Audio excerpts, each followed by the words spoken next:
네, 시청자 여러분 안녕하십니까? 주민수입니다. 항상 강령하십니까? 네, 오랜만에 중동 이슈 영상 올리겠는데요.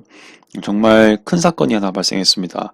요즘에 이란도 뉴스에 많이 나오지 않습니까? 네, 이란의 대통령인 라이시. 네, 라이시가 사망했다는 소식을 공식적으로 들었습니다. 자, 그러면 이제 이에 대해서 여파라든지 경위 이런 것들이 궁금하실 건데요.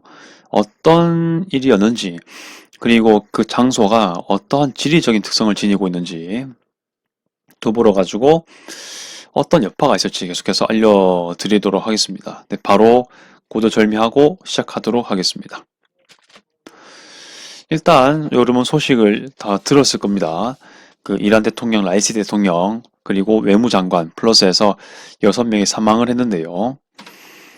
네, 이렇게 사망 소식을 여러분도 들었을 거라고 생각을 하고 좀 더 다른 내용을 보도록 하겠습니다.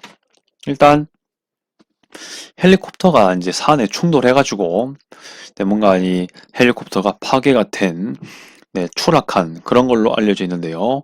일단 안개 낀 날씨에 그렇게 되었다라고 표현되고 있습니다. 자, 그러면요, 이렇게 지금 어떻게든 이란 대통령이 사망을 했고 이란 외무장관이 사망했습니다. 이들은 공통적으로 완전히 그 보수의 보수이고요. 아무래도 뭐 미국과 이스라엘 당연히 좀 반대 입장을 가지고 있는 그런 존재들이지 않겠습니까? 자, 그들의 이 정치적 입장, 예, 이란의 최고 지도자인 하메네이하고도 같은 입장이지 않겠습니까? 아무튼 현재 이 대통령과 외무장관의 공석이 누구인가 이게 뭐 당분간에 단기적으로의 이란의 행보가 될 수 있고 중동에 영향을 미칠 수 있겠죠. 일단 대통령의 그 빈자리는 모하메드 모흐베르 제1부통령이 권한대행으로 실시할 거라는 얘기를 듣고 있습니다. 그리고 외무장관의 경우 알리 바게리 칸이 외무차관이 외무장관 역할을 하도록 임명되었다고 합니다. 아무튼 계속 이제 그 자리의 공석은 채워질 거라는 거죠.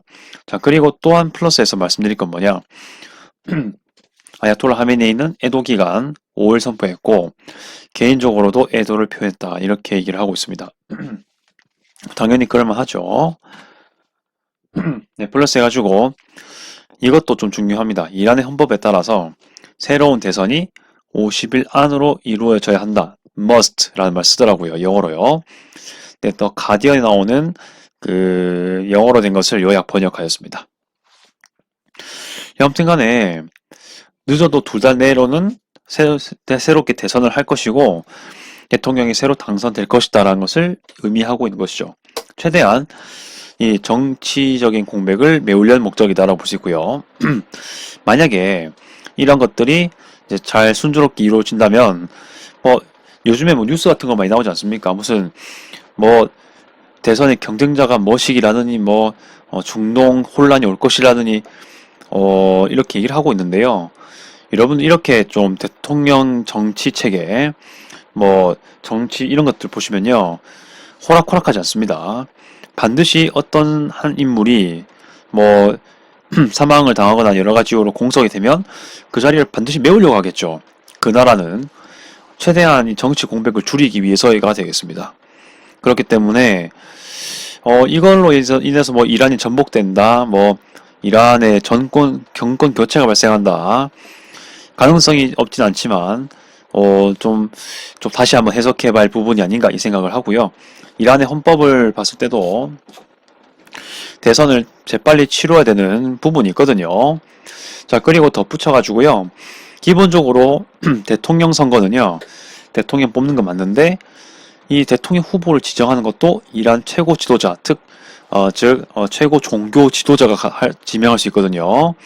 그런 것을 반영한다고 봤을 때 과연 이란의 정국이 확 바뀌고 그렇게 최고 지도자의 입장도 바뀔 수 있을지, 최고 지도자의 어떤 전복이 있을 수 있을지 그거는 좀 두고 봐야 되지 않을까, 네, 그런 생각을 해보게 되는 것입니다.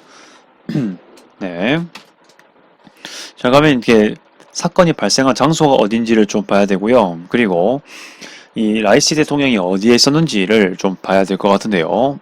일단 그 장소가 되는 곳은 동아제르바이잔이 되겠습니다. 여기가 어디냐면요. 여러분 아제르바이잔이라는 나라는 들어보셨을 건데 이란도 역시 아제르바이잔이란 이름을 가진 주가 있습니다. 예, 동아제르바이잔인데요. 지금 여기 빨간색 표시된 곳이 그러한 지역이 되겠습니다. 자, 아제르바이잔은 아제리족이 분포하거든요. 아제리족이 아제르바이잔 국가에만 있는 게 아니고요. 이렇게 이란 북서부에도 있습니다. 자, 그리고 여기 빨간색 표시가 되어 있지 않습니까? 사실 라이시 대통령은 순회 중이었다고 합니다. 그러니까 이제 아제르바이잔하고 지금 국경을 맞닿아 있지 않습니까? 이렇게 이란이 있으면요. 이란의 이쪽, 지금 마우스 가리키고 있는 거 있죠? 이쪽이 아제르바이잔이거든요. 지금 이란하고 아제르바이잔이 중간에 이렇게 국경을 접하고 있습니다. 여기에 댐을 하나 만들었는데요. 예, 그것에 대한 뭔가 환영식이라고 해야 될까요? 예, 댐 공사 현장에 가서 준공식이라고 하죠. 그것에 대한 행사를 하는 걸로 알고 있는데요. 예, 그렇게 하다가 돌아온 길에 사망한 것으로 보여지고요. 사망 장소는 보시면은 여기 졸파라는 데가 있습니다. 졸파 근처에서 사망했다 이렇게 얘기를 할 수가 있겠네요. 자, 그리고 그 라이시 대통령이 왜 아제르바이잔하고 같이 협약을 해가지고 뭐 댐을 만들었다 했지 않습니까? 이번에 만든 게 세 번째라고 합니다. 일단 첫째 만든 곳은 첫째, 둘째는 정확하게 잘 모르겠고, 근데 이제 제가 봤을 땐 세 개가 전부 다 그 아제르바이잔 국경지대지 않겠습니까? 아무래도 이쪽 근방에 다 있을 거라고 판단됩니다. 뭐 표시해 보면 아라스라는 그런 아라스라는 강, 예, 여기에 만들어진 거기 때문에 여기 어딘가 있겠죠. 예, 이제 아제르바이잔이랑 이란하고 국경을 하는 곳이니까요. 네, 그렇게 볼 수 있고 이번에 그 라이시 대통령이 갔던 곳은 바로 여기라고 전해지고 있습니다. 제가 빨간색 표시하는 거 있죠. 여기였고 사망한 장소는 이제 요쪽, 너무 갔습니다. 이쪽 근처라고 봐지는 거죠. 이렇게 얘기를 할 수가 있을 것 같습니다. 네, 아까 지도 있죠. 졸파. 여기 말씀드리는 곳, 여기라고 언급을 하는 것이죠. 사망 추정 장소 근처에 있는 곳이 졸파였고, 여기서 댐 행사를 했다는 거, 이렇게 같이 좀 보시면 되겠습니다. 네, 그런 걸 좀 보시고, 여기도 제가 말씀드려놨네요. 이스갈라시 댐, 이렇게 돼 있는데, 여기가 공사 현장이었다고 합니다. 여기서 벌어진 일이다. 네, 참고로 일단 내용은 나오지만 그 이란하고 아제르바이잔이 그렇게 사이가 좋지 않거든요. 네, 그 내용도 좀 같이 보도록 하겠습니다. 헬리콥터 추락 장소가 어디냐? 아까 말씀드렸죠. 일단 이란 현지 매체 악조건의 날씨로 인해 가지고 헬리콥터 추락한 것도 이것에 대한 결과고, 후에 구조하려고 했는데도 구조하는 것도 사실 난항이다. 너무나 날씨가 안 좋았기 때문에 그렇게 얘기를 하는 것 같습니다. 플러스 라이시를 탑승한 한 대를 제외하고 나머지 두 대는 또 안전하게 도착했다라고 하네요. 그것도 좀 눈여겨볼 부분이라고 생각되고요. 다음 아까 말씀드린 졸파, 수도 테헤란이랑 600km 떨어진 도시라고 되어 있는데요. 지도를 보겠습니다.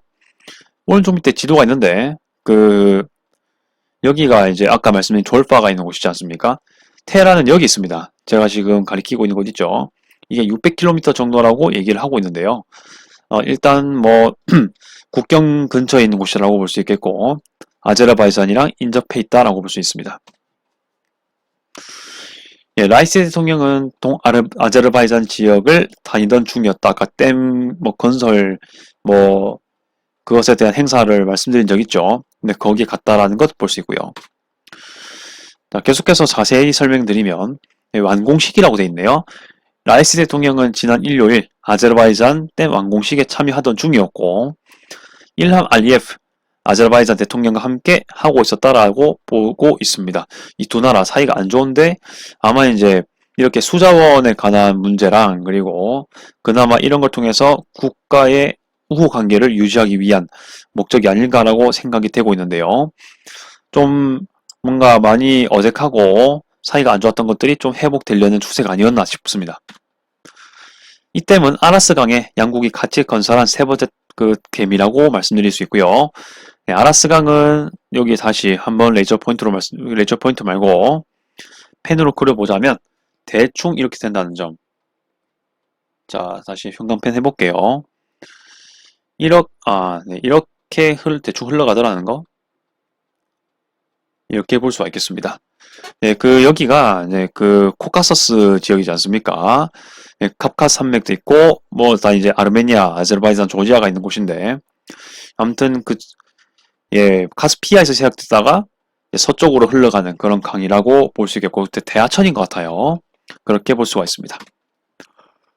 자, 근데 이 두 나라가 난항을 겪고 있던 이유가 뭐냐면요. 일단 작년에 2023년에 주 테헤란 아제르바이잔 대사관의 총격 사건이 발생했다고 밝혀져 있고요. 이게 두 나라 관계에 당연히 안 좋은 결과가 있겠죠. 근데 그것보다 더 중요한 게 있습니다. 아제르바이잔은 현재 특히 국방과 자원을 골자로 해가지고요. 아제르바이잔, 이스라엘 간의 우호적 외교 관계를 맺고 있거든요. 아제르바이잔에게 좋은 게 뭐냐? 아제르바이잔은 현재 아르메니아하고 계속 분쟁을 하고 있고요. 국방력 증대를 유하고 있습니다. 그런데 이란하고 뭔가 도모하기에는 이란은 별로 관계가 안 뭔가 이란은 예, 아까도 말씀드렸지만은 예, 별로 관계가 안 좋지 않습니까? 모른 채 원래부터 안 좋아왔어 가지고 뭔가 교류하기가 쉽지 않습니다. 자, 그런데 일단 이스라엘 같은 경우는 현재 하이테크를 비롯해서 군사 시설이 엄청 발달돼 있죠. 국방력도요. 그래서 이 아제르바이잔은 이스라엘에게 국방 기술 이런 것들을 많이 뭔가 공유받고 있는 것으로 알고 있고요. 이스라엘은 뭐가 좋냐? 아제르바이잔의 석유 자원 이런 것들을 공유받을 수 있고요. 플러스 해가지고 아제르바이잔은 이란 근처에 있지 않습니까? 혹시나 이란에 대한 군사 작전을 펼칠 때 이스라엘은 아제르바이잔의 지리적 이점을 이용할 수도 있겠다. 이런 것들이 서로가 뭔가 좀 윈윈인 작업이 아닌가 이렇게 볼 수 있는 것이죠. 간단히 말씀드렸습니다. 두 나라가 이득 관계가 있습니다. 그렇게 식으로 해가지고. 네, 그리고 이제 헬리콥터에 관한 문제가 제기되는데요. 일단 이란 자체가 좀 기술력의 부족이랑 부품 미비하다는 평가를 받고 있다고 합니다. 이게 헬리콥터의 추락의 직접적인 요인이 되었는지 모르겠지만 그래도 한번 살펴볼 필요는 있겠다. 국제 제재로 부품 확보가 어렵다고 말씀드릴 수 있고요. 그 다음 군용 항공기 대부분은 1979년 이슬람 혁명 이전에 만들어진 것들이라고 밝혀져 있고요. 현재 계속 이란 제재 받고 있지 않습니까? 그렇다 보니까 재정 부분도 그렇고 부품 역시 확보가 어려웠다. 그래서 지금 현존하고 있는 군용 항공기 이런 것들은 다 노후화되었고 부품 수리 이런 것들이 좀 어렵지 않냐 이렇게 얘기를 할 수 있는 것이죠. 자, 아무튼 기타적으로 봤을 때 이라크랑 카타르는 이런 이란의 상황에 대해서 뭔가 지지하고 지원하고 힘내라고 말하는 입장이라고 합니다. 호의적 표현을 펼치고 있고요. 좀 신기하게도 이 나라 역시 좀 말을 하고 있는데요. 사우디아라비아 역시 큰 걱정을 가지고 이런 상황들을 리포트하고 있다라고 얘기를 하고 있습니다. 일단 이란과 지금 국교를 맺었지 않습니까? 네, 그렇긴 하지만 뭔가 좀 우호적인 모습을 보여주려는 태도다 이렇게 얘기를 하고 있는 건데요. 아무래도 사우디아라비아도 그 주변 나라에 대한 안보의식이 매우 강하기 때문에 국방을 위해서 노력 많이 하겠죠. 아무튼 이란하고는 이제 국교 정상을 맺었긴 했지만 아직은 서로 꼭 편한 관계라 보기는 어렵습니다. 그렇죠. 서로 국방에 관한 문제가 좀 뭔가 관련이 돼 있을 수 있지 않겠습니까? 이란 핵 개발이라든지 이란의 경제 제재에 풀리는 것도 사실 사우디아라비아한테는 피해가 될 수 있거든요. 이란의 경제가 급증해서 발전하게 되면 상대적으로 사우디아라비아에게는 좀 투자나 여러 가지 면에서 좀 충격이 될 수가 있거든요. 아무튼 여러 가지 해가지고 일단 사우디아라비아 아주 복잡한 감정을 가지고 있을 건데 일단 외교적으로는 뭔가 큰 걱정을 해주는 모습이라고 합니다. 네, 여러분 생각은 어떠합니까? 좀 정말 중요한 사건 얘기해드렸고요. 앞으로의 좀 예상되는 미래랑 그것에 대한 평가를 잠시 했었고 뭔가 이 라이시 대통령의 사망 추정 지역 장소 추정은 아니고 정확한 지역이죠. 그리고 때 완공식 장소 이런 것들도 언급을 해봤고요. 이참에 지리적인 내용까지 좀 말씀드렸습니다. 더 필요한 댓글이 있으시면 꼭 달아주시고요. 끝까지 들어주셔서 감사드리고요. 앞으로도 중요한 영상들, 유의미한 영상들을 올리도록 하겠습니다. 이상 주미스TV였고요. 아디오스.